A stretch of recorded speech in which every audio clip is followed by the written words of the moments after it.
মন এত দৌড়ায় কেন?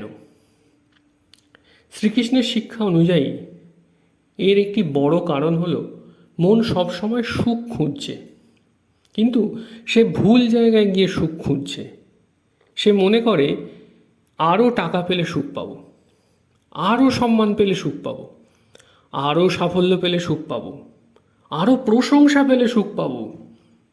কিন্তু যখন সে সেগুলো পায় তখন কিছুদিন পরে আবার নতুন কিছু পাওয়ার জন্য অস্থির হয়ে ওঠে, কারণ বাইরের জিনিস কখনোই স্থায়ী শান্তি দিতে পারে না।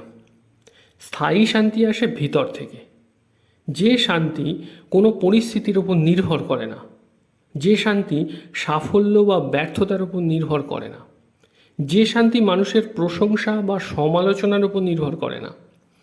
এই কারণেই শ্রীকৃষ্ণ বারবার মানুষের মনকে নিজের অন্তরের দিকে ফিরিয়ে নিতে বলছেন, কারণ বাইরে যতই দৌড়ো না কেন শেষ পর্যন্ত শান্তির দরজা খুলবে ভেতরেই।